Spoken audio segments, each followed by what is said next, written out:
El 27 de septiembre del año 1989, en un parque de la ciudad soviética de Voronezh, a 500 kilómetros al sureste de Moscú, aterrizó, según diferentes testimonios, una nave de otro mundo. Los testigos principales fueron una serie de niños que afirmaban haber visto aterrizar una esfera de luz de la que emergieron hasta 3 seres humanoides gigantes, sin cuello y con 3 ojos. Apenas una semana después, el 9 de octubre, la agencia de noticias soviética TASS lanzaba la información y los medios de comunicación de medio planeta se hicieron eco de tan increíble noticia. Para muestra, un botón. La periodista Ángeles Vandrés, al recordado paso de Luis Mariñas, relataba así lo sucedido en el telediario del mediodía del 9 de octubre en Televisión Española. Entre los días 23 y 27 de septiembre, un objeto volante no identificado eligió la ciudad soviética de Voronezh como lugar de aterrizaje. Muchas personas vieron el disco luminoso posarse sobre el parque de la ciudad. 1, 2 o 3 humanoides salieron del ovni. Algunos testigos todavía tiemblan al describir los 3 o 4 metros de altura y la pequeña cabeza de estos seres. Todos parecían iguales, menos un robot que les acompañaba. Caminaron varios metros y como vinieron se fueron. Lo que los habitantes de Voronezh han relatado, nadie podrá comprobarlo jamás, pero los presuntos alienígenas parecen haber dejado pruebas que ahora toca analizar. El surco circular producido por la nave, las huellas y la radioactividad detectada han dejado a los científicos con un montón de interrogantes. Los hechos no son normales y ellos no lo han negado. La policía ha confirmado que escolares y adultos vieron además varios vuelos del ovni. En los próximos minutos escucharemos más fragmentos históricos, como el relato del periodista Luis Alberto de Rivas para Informe Semanal, un programa que podéis encontrar sin complicación en el archivo de Radiotelevisión Española buscando Informe Semanal, el ovni de la perestroika. Luis Alberto de Rivas, este periodista, habló también con los niños y con otros protagonistas. Sin embargo, nuestro objetivo hoy es conocer el contexto que dio pie a esa noticia, el caldo de cultivo que generó ese boom que supuso el caso de Voronezh. Lo vamos a hacer con el periodista Daniel Utrilla, corresponsal en Rusia desde hace muchos años y autor del libro Mi ovni de la perestroika, editado por Libros del Cao.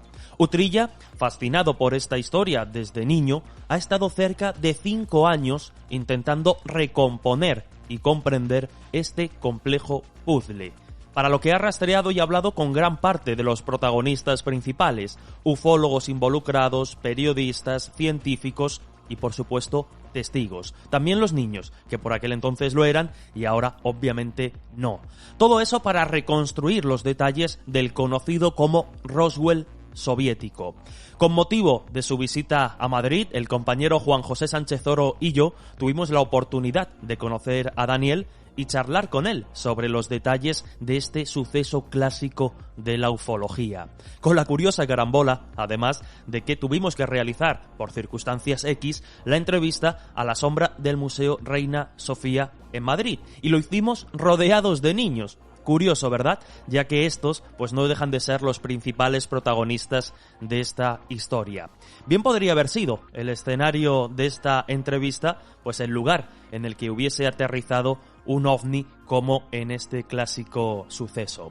Si os parece, y estáis preparados, nos embarcamos en una aventura periodística tras la noticia más extraterrestre de la historia. Comenzamos. Bueno, Daniel, la primera pregunta quizá que sorprende, ¿por qué decides meterte con un tema tan aparentemente específico como es el ovni de la perestroika? Y ahora iremos analizando un poco ese famoso caso del aterrizaje de Voronezh. Bueno, antes de nada, ¿cómo se pronuncia bien? Es Voronezh. Yo creo que el problema es la última letra, que es como una J francesa, ¿no? Sería Voronezh. Entonces yo aconsejo siempre decir como varón en plural, varones, y ahí atinas bastante bien. Es decir, porque nosotros decimos Voronezh, yo nunca lo he oído decir bien, realmente, pero bueno, es el problema del cirílico, ¿no? Y me preguntabas que por qué me he metido en este jardín. Bueno, pues la verdad es que, aunque suene un poco así atópico, el libro me eligió a mí y yo lo llevaba ya dentro desde pequeño. Es decir, es una obsesión que yo tenía y que, bueno, viviendo en Rusia, teniendo 20 años allí y habiéndome movido mucho por ahí, no había estado nunca en Varones, y entonces me surgió en un momento determinado la necesidad, porque yo creo mucho en la necesidad a la hora de escribir, quiero decir, o sea, no creo mucho en los libros de encargo y estas cosas, es decir, o sea, tiene que haber un motor de necesidad. Y bueno, yo no soy ufólogo, eso lo quiero dejar muy claro. Me he tenido que poner el disfraz, el pellejo, ¿no?, de ufólogo, y yo lo he intentado hacer de la manera periodística, un trabajo, una crónica de largo aliento, donde yo he intentado a lo largo de con tiempo, ¿no?, que es lo que nos falta ahora a los periodistas, pues intentar investigar dentro de mis posibilidades, recrear, que es una cosa que me interesa mucho, la recreación de momentos históricos. Y este hecho es muy muy escurridizo, ¿no?, porque en el fondo pues estamos hablando de algo muy intangible, pero yo, cualquier ufólogo que le diga que yo nací en Madrid, pero bueno, yo toda la infancia la pasé en San José de Valderas, vengo ahora de allí, es mi barrio, he pasado allí, en el balcón se ven los castillos de San José de Valderas, entonces claro, eso que es el kilómetro cero de podríamos llamar la ufología española, por el caso Humo, desprestigiado, etcétera, etcétera, pero no dejan de estar esas fotos ahí que a mí me impactaron mucho de pequeño, no las llegué a ver, no llegué a ver, vamos a explicar, no llegué a ver el supuesto ovni en caso de que hubiera estado, porque fue en el 67, cuando ese barrio todavía no existía prácticamente. Y entonces esa obsesión del ovni que yo veía en los libros, un libro de historia que andaba por mi casa, el famoso ovni con forma ovalada, con la letra de Humo, que es una letra rusa. Entonces, claro, ahí esa letra que luego aparece en los dibujos de los niños de Varones, a mí se me quedó siempre, ¿no?, como esa conexión, ¿no?, y cuando tú eres niño, pues estas cuestiones se te las agigantas, ¿no? Es decir, o sea, yo creo que este libro lo ha escrito mi niño interior, o sea, le he dado voz, le he dado las posibilidades de que me tire de la manga y vayamos en busca del ovni, y a través de esa caminata espacial, digamos, por la órbita exsoviética, yo he hecho un viaje también interior hacia mi infancia, ¿no? Creo que eso es a mí lo que más me ha fascinado también, es decir, es un viaje en la nostalgia, es un viaje a la España del finales de los 80.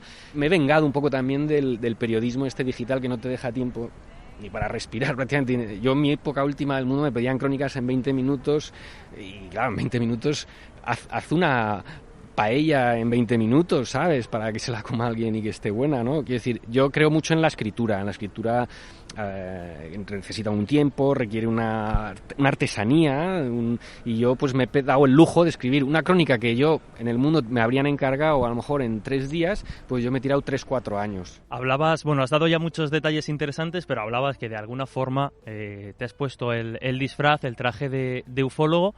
Has vuelto a la infancia, ya se van mezclando conceptos, y hablabas ahora también precisamente de la necesidad de tiempo o de, pues eso, la falta de tiempo en el periodismo. Es curioso porque, claro, el caso de Varones, algo así, es un caso ampliamente conocido, divulgado, pues que es un caramelito para esta clase de programas, de medios, pero sin embargo las crónicas que había hasta el momento, los detalles que había sobre el caso eran detalles muy superficiales, ¿no? Nos quedamos en ese famoso telegrama que llega con la noticia, sale en televisión española, impacta mucho, pero claro, aquí has dado un contexto ya no solo de muchos años de investigación, sino precisamente de conocer lo que es la cultura rusa, que es lo que le da otro cariz al caso, nos puede hacer interpretarlo de una forma quizá más exacta. Sí, yo, por ejemplo, me interesaba mucho la mirada Este es un libro sobre la infancia al final, se puede ver así, es un libro sobre la perestroika también, que es un periodo que me interesa muchísimo, y es una radiografía también, si se quiere ver, de la Rusia moderna,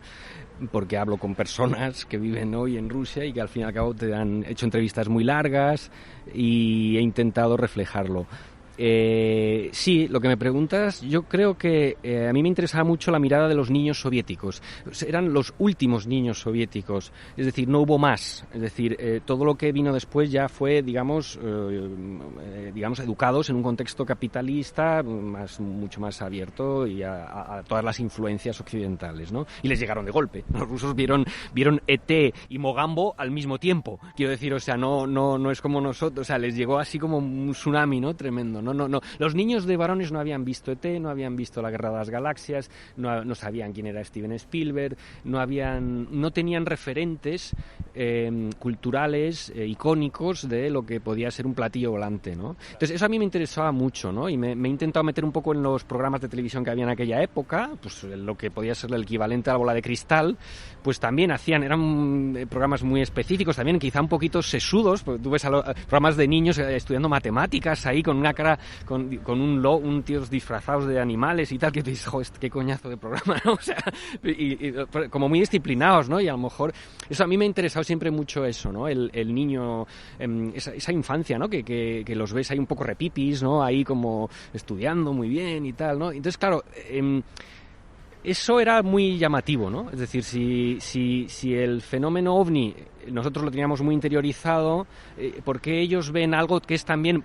es muy curioso el caso de Brones, porque por una parte sí es un caso muy clásico, o sea, hablaban de una bola con patas, digamos, con una escotilla que se abría, es decir, estamos hablando de un prototipo, y los dibujos son típicamente un platillo volante en su sentido más icónico del término, pero en cambio los seres que salen son la antítesis de lo que se venía, o de lo que, bueno, aparecen encuentros en la tercera fase, o digamos el alien macrocéfalo, pequeño, no, eran gigantes sin cabeza, o sea, parecía que como, también da que pensar, dice, porque yo no, mi niño interior se lo cree, pero yo tengo que hacer un trabajo periodístico, o sea, yo no descarto que esto... Bueno, no descarto, yo también he intentado, les he preguntado a la gente, es decir, esto pudo haber sido un montaje del KGB Entonces, claro, yo me imagino que al supuesto agente que estuviera perpetrando o urdiendo esta trama diciendo, mira, le voy a dar la vuelta, ¿no? O sea, en lugar de ser pequeños y macrocéfalos, que sean altos y que no tengan cabeza, porque hablaban de que tenía como un saliente, como un bulto. Ni siquiera no tenían cuello, eran una especie de bulto que unía los hombros y 3 ojos, ¿no?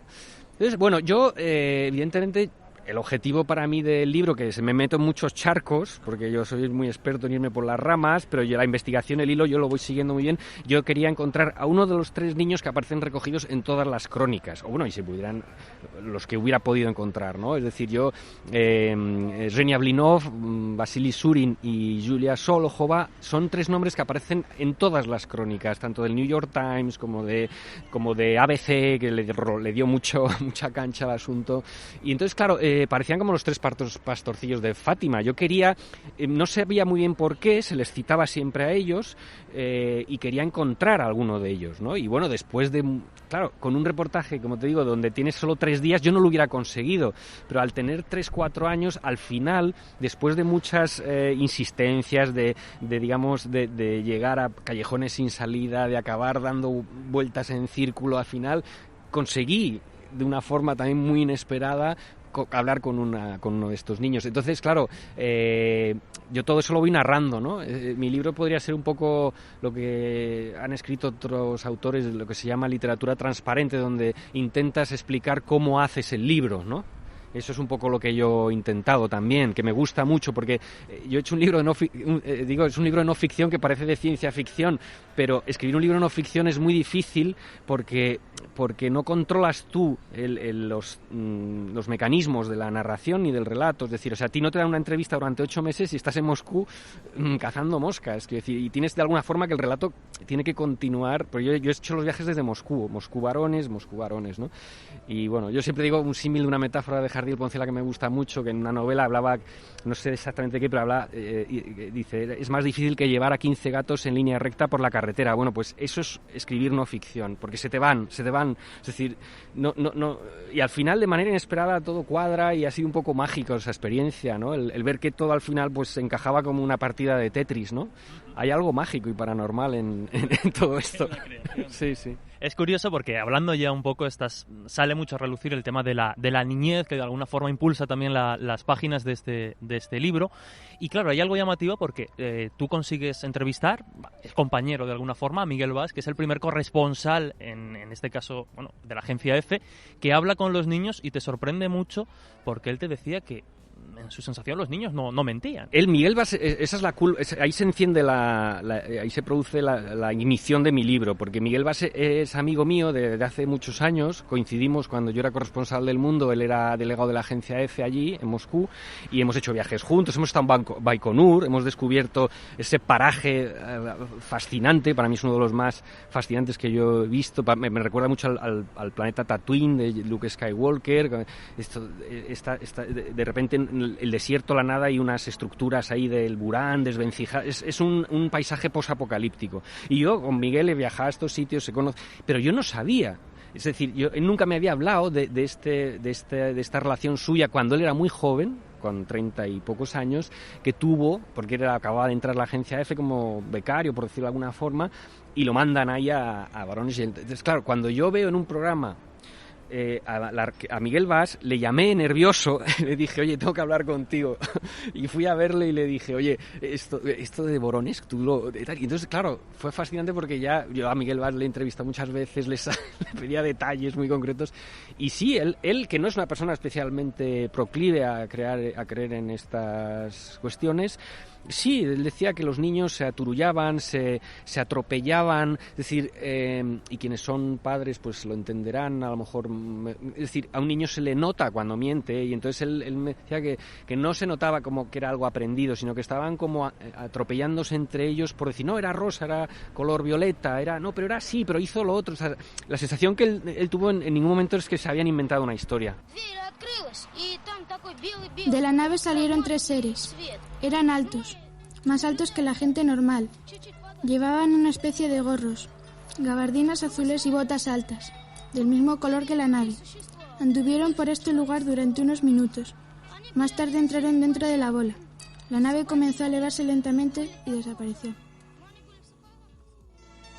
Y hay otra cosa que llama mucho la atención, y es, claro, nosotros estamos acostumbrados pues a entrevistar a un tipo de perfil interesado en la cuestión ovni o en la cuestión paranormal, que de alguna forma, aunque siempre intente ponerse el disfraz de escéptico o de neutral, parece que siempre van intentando pues autoconfirmar una creencia, una necesidad o casi un anhelo de la infancia, ¿no? Entonces, bueno, a mí me llama mucho la atención, lo he comentado en varias ocasiones con Juanjo, por ejemplo, que, bueno, en los últimos años parece que hemos asistido un poco al resucitar de ciertos temas que durante mucho tiempo habían estado un poco en el ámbito del misterio, y que de repente, bueno, pues periodistas con mucha calle, con mucha experiencia y mucha trayectoria, bueno, os sentís atraídos por los casos. Y claro, para los que leemos esta clase de trabajos e investigaciones desde la perspectiva quizá más endogámica de ese periodismo de misterio, sorprende mucho porque sois quienes al final os metéis de lleno y conseguís sacar cosas y dedicarle el tiempo que muchas veces pues estos ufólogos de los que hablamos no consiguen. Hombre, sí, a ver, yo reconozco que yo como niño de los 80 sí me siento atraído por estos temas, evidentemente, no te voy a decir que no me atraen, porque aquí hay muchos marcianos y hay mucho referencia a nombres como Benítez Jiménez del Oso, Iker Jiménez, es inevitable. Las voces, yo como no tenía tampoco, a ver, yo he estado 4 años, pero la ufología es un tema que te absorbe hasta que te enloqueces hasta cierto punto, porque la casuística es tan descomunal que no tienes capacidad de... A mí me han servido muy bien los 4 ufólogos que has mencionado, Iker Jiménez, Juanjo Benítez, Javier Sierra y el doctor Jiménez del Oso como el maestro Jedi.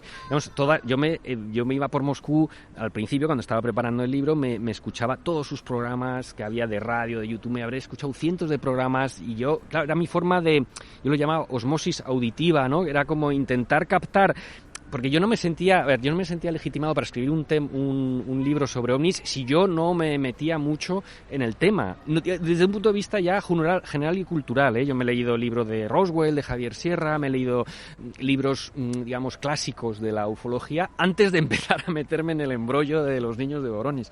Y bueno, pues... sí, a lo mejor aportamos una mirada un poco diferente, que podría ser la puramente periodística. A mí, por ejemplo, la ciudad de Voronezh es un personaje. Yo siempre echaba un poco en falta en todas las crónicas que yo leía, que es como que pasaba un poco desapercibido. Voronezh es una ciudad muy importante, una de las ciudades rusas con más historia.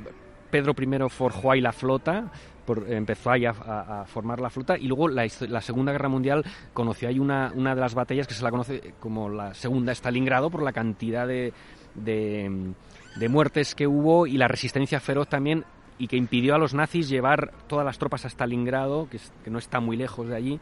Es decir, yo también quería... Yo he aplicado mis herramientas periodísticas y yo no podía pasar por alto esas cuestiones, ¿no? Es decir, a mí me apasiona mucho la historia, me apasiona Rusia. Esto es un libro también, es una carta de amor a Rusia. Entonces yo no puedo... Es decir, el ovni es la obsesión, siempre está ahí. Yo me obsesioné mucho, yo llegaba a ver ojos, aliens por todas partes, de verdad, hasta en las aceitunas, o sea, en los platos. Era una cuestión de que ya te obsesionaba tanto. Es un tema muy, muy goloso, pero también muy peligroso. Para los que no venimos de aquí, te puede... no sé, te puedes perder en un laberinto de cuestiones que ya te digo, a través de estos guías me han sido muy útiles para no perderme, ¿no? Para no perderme y para no enloquecer, ¿no? Porque, por ejemplo, Javier Sierra es muy racional, ¿no? Y te da una mirada que a lo mejor, pues, Iker Jiménez es más entusiasta, Jiménez del Oso, el psiquiatra, ¿no? Que también tenía una ironía, etcétera, ¿no? JJ Benítez es más fatalista, pero yo como niño ochentero que vio a Luis Mariñas en el telediario, evidentemente yo quiero creer, ¿no? Esa sería un poco la cuestión. Escepticismo en el Ministerio del Interior soviético sobre el posible aterrizaje de extraterrestres en la ciudad de Voronezh, 500 kilómetros al sur de Moscú. El extraño suceso, ratificado por la milicia y científicos locales, tiene conmocionados, sin embargo, a los habitantes de la ciudad. Testigos presenciales señalaron que seres extraterrestres de 3 o 4 metros de estatura habían descendido de la nave, un enorme disco luminoso. Muchos cineastas contarían con un buen guión a partir de este extraño suceso. Sin embargo, la imaginación humana ha logrado llevarlo ya a la pantalla en varias ocasiones. Pero esta vez el hecho podría no ser producto de la fantasía. Olvídate de fantasías. Asómbrate con la realidad. El dragón invisible. Con Jesús Ortega. Claro, porque tu transitar por ese laberinto que comentabas también va teniendo vaivenes, en el sentido de que hay veces que te posicionas desde un apartado más escéptico y dices, mira, es que esto no pudo ser. Y otras en las que, bueno... Sí, efectivamente, yo eso lo reflejo en el libro, o sea, uno no es el mismo en el primer año, en el año 2, en el año 3, además uno también, y a mí me gusta mucho la escritura memorialística, la escritura en primera persona, que practicaba Paco Umbral y que para mí es un maestro en ese sentido, ¿no? El ir reflejando también tu propio yo cómo tú vas interaccionando con todo esto y cómo te va afectando, y cómo había momentos que sí, que es verdad que algunos ufólogos o algún personaje que dices tú, le preguntabas, ¿y cuántos ovnis ha visto usted? Y me dice 50, y dices tú, ostras, pero, ¿sabes? Es demasiado, ¿no? Es ya como ese surrealismo mágico, ¿no? Y entonces ahí a lo mejor bajabas un poquito, pero luego había elementos, había detalles que te hacían volver un poquito a la senda de la... Yo, por ejemplo, lo digo siempre y lo digo en el libro, yo siempre me agarraba mucho al Álamo, porque los niños siempre repetían que el ovni dobló un álamo, que yo lo encontré gracias a los protagonistas de esta historia, encontré el Álamo y fue un momento muy interesante desde el punto de vista periodístico, ¿no? Encontrar el punto exacto, ¿no? Donde se ocurrieron los hechos, ¿no? Y claro, ese detalle de que la bola de luz dobló el Álamo, a mí siempre me pareció tan sutil y muy impropio de un niño. Es decir, los que conocen el caso, la mayoría saben, ¿no? Pues que hablan de gigantes de 3 metros, algunos testigos dicen que hablan con botas plateadas, etcétera, etcétera, ¿no? Eso sí se lo puede llegar a inventar un niño. Si quiere ponerse en esa... pero que la bola doblara el Álamo, a mí eso siempre me volvió muy loco, ¿no? Y lo encontraba siempre en todas las crónicas que yo iba investigando, y luego el testigo también me lo confirmó, con lo cual... No sé, o sea, quiero decir, a mí esas cuestiones me hacían más creer que el hecho de más, pues, caricaturesco, ¿no? Del fenómeno. En los últimos días todos hemos estado atentos, especialmente a una noticia. Desde hace algo más de una semana, numerosos científicos soviéticos estudian las huellas de un extraño fenómeno ocurrido en la ciudad de Voronezh. Según diversos testigos, un objeto volador no identificado se posó en un parque de la ciudad. Los testigos de este aterrizaje fueron varios niños, unos niños que han relatado de forma muy parecida, muy similar su experiencia. Y esos mismos niños han explicado para Informe Semanal cómo era aquella nave y los seres que descendieron de ella. Por cierto, que el equipo de Televisión Española ha sido el primero de una televisión no soviética en hablar con ellos. Y si te parece, vamos un poco con el impacto del propio caso, del propio aterrizaje en Varones, porque de alguna forma, bueno, me interesa saber, lo cuentas, ¿no?, cómo se afronta durante esas primeras horas, primeros días, en la propia zona, en el propio contexto de la Unión Soviética, y también el impacto que generó fuera, porque da la sensación de que en países, pues eso, como España y otros tantos, ha generado un impacto y un interés superior al que con los años incluso genera en el lugar. Sí, evidentemente el momento en el que ocurren los hechos, la Unión Soviética estaba realmente atacada por muchos flancos, es decir, yo creo que ni Gorbachov debieron de informar sobre el caso, ¿no?, porque estamos hablando de que en el año 89 habían caído todos los regímenes comunistas, excepto en diciembre fusilan a Ceausescu, o sea que la Unión Soviética se estaba quedando sola en el panorama internacional. Fue la retirada de Afganistán, la caída del muro. Estamos hablando de un periodo histórico muy convulso a lo que se unía la descomposición del propio sistema propiciado por las reformas de Gorbachov, reformas bien intencionadas, pero que al romper esa jerarquización tan rígida que dominaba todas las esferas de la vida soviética, acabaron repercutiendo también en la economía y acabaron desmontando. Claro, la gente estaba haciendo colas. Entonces, claro, colas con cupones de desabastecimiento para comprar jabón y azúcar. Entonces, claro, en ese momento sale la noticia de los extraterrestres y era como que no era lo prioritario, ¿no?, en ese momento. Entonces, claro, en las sociedades acomodadas lo recibimos con un entusiasmo sobrenatural. Yo lo recuerdo como la confirmación de todos nuestros deseos como especie audiovisual, es decir, o sea, de repente Luis Mariñas abre el telediario con un ovni, ¿qué más? Ya está, ya está, o sea, ya está, ¿no? Claro, los rusos, es curioso porque en Varones, yo conozco gente de Varones que no conocía la historia y que por edad debía de haberla conocido. Y de hecho incluso comentabas antes que bueno, fue costoso relativamente localizar el lugar exacto de los hechos porque no hay nada que lo... Por supuesto, no hay ni un letrero ni nada que lo indique, tienen que ser los propios protagonistas los que te indiquen el lugar, porque además luego el parque, se habla del parque, el parque no es un sitio... Es un sitio muy o sea, es una especie de bosque, por decirlo de alguna forma, y entonces no es un sitio que digas, no, en el parque como nosotros tal como lo entendemos, ¿no?, un parque con niños jugando en los columpios, no es exactamente eso, era como más silvestrado todo, ¿no? Y entonces, bueno, pues encontrar ahí el álamo, claro, se pudo localizable por el álamo, ¿no?, porque ahí ese álamo sí, hay varios álamos, pero sí los que recuerdan la historia o los que lo vivieron sí saben dónde es. Yo, vamos, como digo siempre, si cae eso en manos de los americanos, te hacen ahí, el álamo lo convierten en una auténtica atracción de feria, ¿no? Slava Martinov, piloto de aviación, ciudadano de Varones, dirige junto a un grupo de especialistas en ovnis las investigaciones sobre los extraños sucesos ocurridos desde finales del mes de septiembre. Los testigos vieron junto a la nave una gran figura, de gran estatura, que tenía 3 ojos. El ojo central giraba como un radar. Su cabeza era pequeña, se mantenía fija, sin girar. En lugar de nariz tenía 2 orificios. La nave sobrevoló este lugar. También salieron 2 personas más y un robot. Dicen que era un robot por sus movimientos mecánicos. Les faltaba naturalidad a sus movimientos. Aquí están las huellas del aparato. Tienen forma de orificios circulares cuyas dimensiones...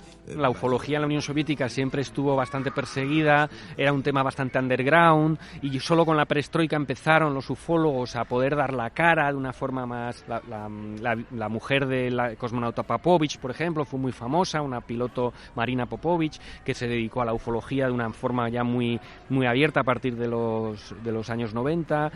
entonces, claro, el hecho de que la ufología no fuera una ciencia bien vista, ¿no?, ni pues también hace que en aquellos años pues los hechos a lo mejor no trascendieran tanto mediáticamente. Pero lo principal de esta historia es que la noticia la da la agencia TASS. Es decir, la agencia TASS es la agencia de noticias que informa al mundo de la caída de Berlín, que informa al mundo del vuelo de Gagarin. Estamos hablando de una de las grandes agencias internacionales. Entonces, que dé la noticia a la agencia TASS fue lo que hizo que el mundo entero enloqueciera con esta noticia. Japoneses, italianos, de todos los países del mundo fueron después, en los semanas o meses posteriores, a Varones, ¿no? Entonces, esa dimensión tan internacional hay que entenderla por eso, porque la agencia TASS era la agencia oficial, es decir, además era una agencia monolítica en el sentido de que no era sospechosa de ser una agencia tendenciosa o que diera información así alegremente, ¿no? Sino que calculaba milimétricamente cada palabra, y los periodistas de aquella época que yo conozco siempre decían que había que leer entre líneas, con lo cual de repente se volvieron locos, ¿no? Hostia, pero ¿qué es esto, no? ¿Qué está diciendo la TASS, no? Bueno, sociológica y periodísticamente es muy interesante todo ese periodo, y yo he intentado reflejarlo en el libro. Sí, bueno, insistiendo en esto que acabas de comentar, porque a mí me interesa mucho la cadena de transmisión de la noticia. Porque además estás comentando que en aquella época como que el foco informativo de los medios estaba en otras cosas, digamos, más serias. ¿Son los primeros la agencia TASS o cómo llega la información a la agencia TASS? ¿Hay algún medio local? Porque claro, la cuestión es que consideren eso relevante, o bueno, tú como periodista sabes que hay muchas cosas que llegan y dicen, bueno, esto no tiene entidad, no lo difundimos.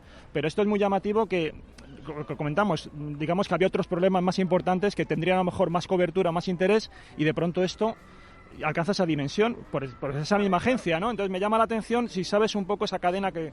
De hecho, ese es el objetivo del libro, es decir, yo como periodista voy a buscar la noticia. O sea, yo busco la noticia, yo me voy del teletipo de F, que es el que traducen de la TASS, y voy tirando, ¿no? Entonces, yo localicé al periodista que escribió la primera nota de prensa, Alexander Masolov, ufólogo también de afición, ¿no? Digamos, y fue la primera persona que habló con los niños un día después.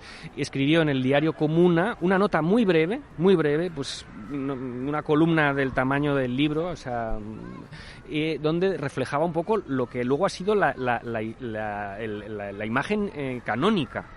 Con el aterrizaje, el niño este que dicen que desaparece, de que luego sí parece que eso es una de las patas cojas del asunto, donde nunca se ha confirmado y parece que fue lo que llaman el teléfono roto, ¿no? Que se va contando la historia, al final se va deformando. Pero sí, localicé esa primera nota que la dio el diario Comuna. Entonces, eso sería el origen porque lo localizaron a él, una madre de un niño, localizó a este ingeniero, que era un ufólogo, digamos, de estos underground, un poco, que digo, de los finales de los 80, porque sabían del tema, y su hijo decía que había visto unos extraterrestres, lo localizan, y él escribe este artículo en el diario Comuna, que es el diario local de allí. El periodista de TASS de Varones replica la historia, y de ahí salta la TASS de Moscú, y de ahí salta al mundo. ¿Y crees que puede haber alguna intencionalidad por parte de la agencia TASS a la hora de divulgar esto para ocultar otros temas más serios? ¿O esto forma parte, como señalabas un poco, de la glasnost, ¿no? De la libertad de información que había en la época y que empiezan a tener cierta consideración estos temas? Claro, hay que contextualizarlo en ese momento como una apertura, la glasnost, la transparencia informativa. Los medios ya no tenían que rendir cuentas de todo lo que... Entonces, sí es posible que también eso sea un factor que favoreciera el surgimiento de esa noticia. Pero no deja de ser sorprendente que la agencia TASS la publicara. Entonces, eso volvemos a lo mismo. Es decir, no es una noticia cualquiera que alguien sacó de un periódico local. Si se le hubiera quedado en el periódico local, nadie nos habíamos enterado, o si alguien lo hubiera informado, algún corresponsal, no habría tenido esa trascendencia. O sea, la agencia TASS, y esto me lo ha contado Miguel Bas, fue la primera agencia que dio la muerte de Franco en el mundo, porque estaban asociados con la agencia F, y la agencia F en ese momento no podía darla por cuestiones de autorización o lo que fuera, y la pasó la agencia TASS. Es decir, que estamos hablando de una agencia muy seria, ¿no? Has mencionado, o ha salido ya a relucir un poco los ufólogos locales, digamos, y bueno, también curiosidad, ¿no?, del punto de vista actual, pues cómo es, ya has comentado que en aquel momento la ufología pues era una disciplina que no estaba muy considerada, que era algo underground. A día de hoy, ¿cómo has llegado a tomar un poco el pulso a esta disciplina o a este interés? Porque sí que da la sensación de que siguen quizá una corriente más, bueno, no sé si esotérica o misteriosa, a la que, por ejemplo, parece que se está planteando en estos últimos años acá, que bueno, intenta racionalizar más el fenómeno OVNI, alejándose ya de las hipótesis clásicas como la extraterrestre, por ejemplo. Bueno, a ver, los ufólogos que trataron el caso de Varones, o sea, los ufólogos de Varones, que es una ciudad, una región donde con mucha tradición ufológica en la Unión Soviética, hay que decir que cuando la agencia TASS dice en su teletipo, y la recoge la agencia EFE, científicos soviéticos confirman el aterrizaje, yo creo que ahí, vamos, te doy mi opinión ya como periodista y de haber hecho el reportaje y de haber estado hablando con... Creo que ahí está uno de los equívocos que a lo mejor pudo haber también sobredimensionado la historia. Es decir, yo creo que lo lógico habría sido decir pseudocientíficos. Es decir, porque eran un grupo al que pertenecía Masolov, este hombre que escribió la nota y que era un ingeniero soviético aficionado a todos los temas de ufología. Tenían un grupo de ufólogos que escribieron uno de los libros que está considerado como uno de el primer libro serio de la ufología soviética, que se llama OVNIs en varones, pero que también hablan un poco en general de los ovnis en la Unión Soviética. Y ese libro yo lo tengo, me lo regaló Masolov, es un incunable, pues lo publicaron ellos, y es un libro clásico en la ufología soviética. Y ahí recogen la noticia de Comuna, y ahí recogen también testimonios de los niños, etcétera. Bueno, estos grupos, por ejemplo, y la propia agencia EFE lo dice en su primer teletipo, utilizaban la biolocación, el sistema de biolocación, que si lo traducimos al cristiano sería la radiestesia, o sea, es decir, la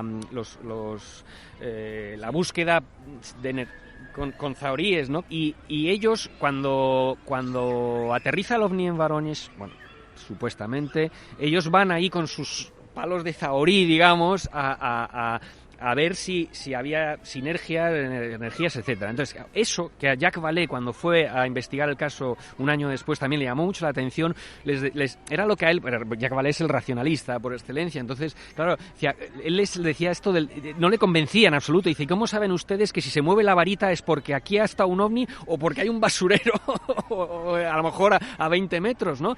Claro, esa falta un poco de rigor en este tipo de cuestiones es lo que creo que en la primera crónica no se tuvo cuidado, ¿no? Porque se habla de biolocación, suena muy bien, pero es la varita de zahorí. Entonces, claro, dicen, con técnicas de biolocación confirmaron y tal cosa. Si analizas la crónica primera, ahí hay ya... pero claro, yo se lo pregunto yo también a Masolo, le digo esto de la varita, cómo funciona y tal, ¿no? Pero y ya soy escéptico también en estas cuestiones, pero a mí lo que me interesaba realmente, porque claro, son los niños. Yo siempre decía, sin niño no hay libro. O sea, si yo no hubiera logrado el objetivo de conseguir uno de esos 3 niños, yo no habría escrito el libro. Entonces, ellos llegan después.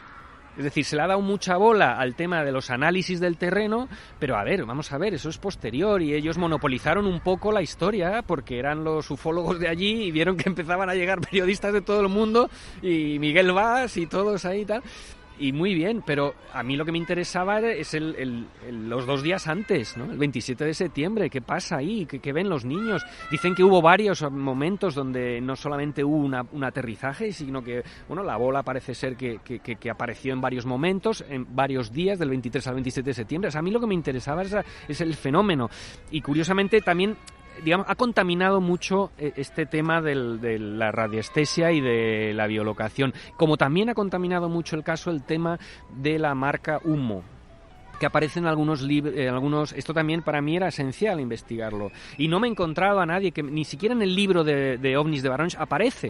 Es decir, aparece una pequeña mención, como que ellos lo preguntaron, porque algunos niños lo habían dibujado, los ufólogos estos preguntaron, pero no lograron encontrar a nadie que dijera, sí, vimos la marca, ¿no?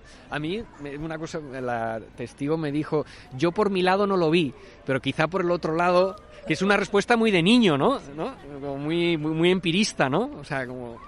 ¿no? Todos ellos coinciden también en que en el exterior del platillo se podía observar claramente un signo idéntico al que aparece en un ovni fotografiado en 1967 en la localidad madrileña de San José de Valderas. Y hablando de humo, tenemos un encargo de quizá el gran conocedor de la FEIR Humo en España, que es José Juan Montejo, y una de las preguntas tiene que ver con Jordán Peña, ¿no? Precisamente en unas declaraciones de Jordán Peña, una entrevista a Moyano en su momento, él dice que, bueno, aprovechando sus contactos en los medios de comunicación, como que fomentó que se le diera un poquito más de bola a la noticia aquí en España, precisamente para resucitar o revitalizar de nuevo el FEIR Humo. Bueno, es que también sí, o sea, eso entraría dentro de... Él también llegó a decir en alguna entrevista que yo he estado mirando, y que, bueno, una de las últimas, que ya estaba un hombre que no podía ni hablar, venía a decir como que hubo agencias de servicios de espionaje involucradas, no españolas, con lo cual que eso también nos puede llevar al KGB, que es una teoría, la teoría del libro que escribió este investigador francés, Maric, de los extraterrestres que vinieron del frío, que es una tesis de que, bueno, que esto se montó para promover el socialismo de alguna forma, porque los summitas de alguna forma son una sociedad que tienen un centralismo, son muy pulcros, es una especie de, según Antonio Rivera, era más del mundo feliz de Huxley, pero bueno, si lo analizas también tiene muchos elementos propios de lo que sería una sociedad soviética. De hecho, bueno, hay una corriente italiana, ¿no? Los Men in Red. Entonces, en vez surgió como una especie de grupo cultural un poco de provocación en Italia, pero precisamente decían lo que tú comentabas, que la ufología lo que demostraba era que había una sociedad alienígena que había superado las contradicciones del capitalismo y además es un nivel tecnológico donde, claro, todas esas diferencias de clase ya no existían. Y entonces lo que trataban era, de alguna forma, evangelizar, entre comillas, hacer proselitismo de ese mundo a través de los ovnis, y por eso ellos no entendían que ante ante un fenómeno de tal magnitud solamente hubiera una ufología que lo analizaba así como empíricamente y no buceaba en las consecuencias políticas que tenía el fenómeno ufológico. Entonces se hicieron todo un movimiento cultural, sobre todo muy universitario, muy también provocador, como te digo, así un poco también de élite universitaria, ¿no? También un poco de club, si quieres, que tuvo cierto auge, hicieron una serie de boletines, incluso llegaron a hacer pancartas para liberar a los alienígenas que estaban en el Área 51. O sea, por eso digo que jugaban también un poco con el tema así un poco cultural, ¿no? Pero bueno, está enlazado con lo que comentas. Sí, Antonio Rivera, padre de la ufología española, que investigó mucho este caso, echaba por tierra el tema de la tesis del investigador francés de que habían sido los soviéticos los que querían promover, digamos, el tema humo, porque de alguna forma era una especie de promover la Unión Soviética, diciendo que es que, claro, los humitas en sus cartas hablaban de un dios y hablaban de una religión, y para Antonio Rivera eso era la prueba definitiva de que no podía ser soviético. Claro, no es exactamente una prueba. Los soviéticos podían especular con estas cuestiones si hubieran querido, ¿no? A la hora de crear un planeta y querer transmitir, pero bueno, para él era definitiva, ¿no? No podían haber sido los agentes del KGB porque esto era una sociedad atea y por lo tanto no podían hablar de un dios o de un... No, es muy interesante todo esto. Y bueno, ya casi para ir terminando, porque también el tiempo vuela, pero hablábamos de humo. Hemos hablado, ya has mencionado antes al inicio, la posibilidad que se contempló, y hay hipótesis al respecto, de que efectivamente esto fuese un montaje. Bueno, después de esta investigación, ¿te atreverías a descartar o a posicionarte con respecto a la hipótesis del montaje? Yo doy mi opinión personal. Yo creo que no, de haber sido un montaje no habrían conseguido absolutamente nada. Es decir, yo hablo, digamos, lo analizo en función de las consecuencias. Es decir, en la Unión Soviética pasó completamente desapercibido, ¿no? Y a efectos de propagación del fenómeno fuera de las fronteras, pues tampoco es que, bueno, si no es que, digamos, hubiera un efecto tangible, ¿no? Que dijeras, no, simplemente pues hubo muchos medios que enloquecieron con este tema, pero tampoco luego pues es verdad que ha quedado en la cultura popular y todo esto, ¿no? Pero yo tengo hasta un muñeco japonés que lo compré por eBay, que lo han hecho al extraterrestre, ¿no? Que, o sea, los japoneses ya lo han convertido en figura, con lo cual ya yo creo que no fue un montaje. Es decir, yo creo que mi sensación es de que hubo algo, de que yo me subo al carro de Miguel Valls. Yo creo que los niños no tienen por qué mentir, y bueno, mucho menos ahora después, 40 años después, 30 años después. Creo que no tiene mucho sentido que una persona de 40 años a día de hoy esté jugando, ¿no? Todavía esto, ¿no? Sobre todo porque además, al haber habido tantos testigos, es decir, bueno, hubo algunos, como estos niños, que parece que estuvieron más en primer plano, pero hubo muchos niños. Entonces, es fácil que la historia se rompiera por algún lado, ¿no? Es decir, es fácil, cuando hay un testigo, hay dos, pues hasta que se muere se lo lleva a la tumba, ¿no? Pero cuando hay tanto, es muy difícil que algún niño no dijera, oye, venga, vamos a decir la verdad, ¿no? Ya que ha pasado mucho tiempo. Y luego, ¿alguno de estos testigos ha mercantilizado de alguna forma la historia con el paso del tiempo? No, es que es muy difícil encontrarlos. O sea, ha sido muy difícil encontrar a los niños. O sea, ni siquiera los ufólogos que los entrevistaron los podían localizar. O sea, es decir, también es verdad que hay muchas personas de Varones que se salen fuera o que viven, es decir, que no viven ya allí. Han pasado 30 años, ¿no? Entonces no ha habido eso de mercantilización. Habría a lo mejor, como decíamos antes, más en las sociedades occidentales o americana, pero aquí ya te digo que es que no hay en la Renfe, o sea, en la estación de tren, yo habría comprado todos los muñecos y todos los platitos que hubieran sacado con el Omni de Varones y no había nada. O sea, me dan ganas de crear yo el negocio, ¿no? O sea... No, они вышли. Я как заяц на дерево, я как-то стал недвижимым, как так стал. Cuando ellos salieron de la nave, yo me quedé inmóvil, como paralizado. Estábamos todos muy asustados. 2 de los seres salieron de la nave y observaron el lugar. Después de 5 minutos se fueron.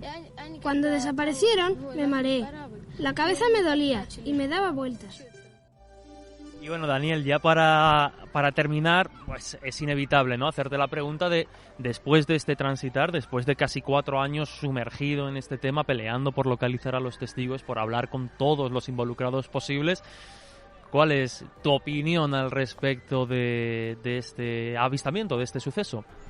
Pues a mí por lo menos me parece que va a quedar, o sea, es decir, yo creo que es uno de los referentes culturales, va a quedar como es un encuentro en la tercera fase de los más rocambolescos que te puedes encontrar, ¿no? Y yo creo que lo raro es que no hayan hecho una película todavía, ¿no? Ya volvemos a lo mismo, si hubiera ocurrido en Oklahoma tendríamos 5 o 6 variantes, ¿no? A mí me gusta, este libro lo ha escrito un niño, bueno, pues me voy a mojar, o sea, yo me lo creo, o sea, es decir, yo creo que ahí pasó algo muy raro, los niños, otra cosa es que hay ufólogos que dicen que esto no eran seres extraterrestres, que eran biorobots, yo ahí no me meto, o sea, pero que yo me creo que los niños vieron algo y que no mienten, pues para mí eso es un poco también el recuperar el alma de niño, ¿no? Es decir, o sea, no ser tan racional en todo, ¿no? Es decir, o sea, yo creo un poco en la magia, en las casualidades. Los rusos son muy aficionados a todo este tipo de cosas, ¿no? Del destino, de las casualidades, son muy supersticiosos y bueno, yo, por ejemplo, escribiendo este libro he tenido momentos mágicos también, de una persona que de repente me iba a ayudar, luego no me ayuda, luego me lleva... Y enviando una carta por correo postal, al final conseguí más que... Es decir, momentos también mágicos, ¿no?, durante la escritura de este libro, así que yo creo que el caso existe. Es decir, otra cuestión es que si estos son extraterrestres, no son extraterrestres, o fue un holograma del KGB proyectado desde un dron, ¿no?, que no existían en aquella época. Ahí ya no me quiero meter, pero el caso yo creo que existió y hay que mantenerlo. Para los que nos criamos en aquella época, yo creo que es una bonita historia, ¿no? Genial, Daniel, pues muchísimas gracias. Enhorabuena por este libro, Mi OVNI de la Perestroika, y por atendernos estos minutos. Un placer. A vosotros. Me tenéis en Moscú para lo que queráis.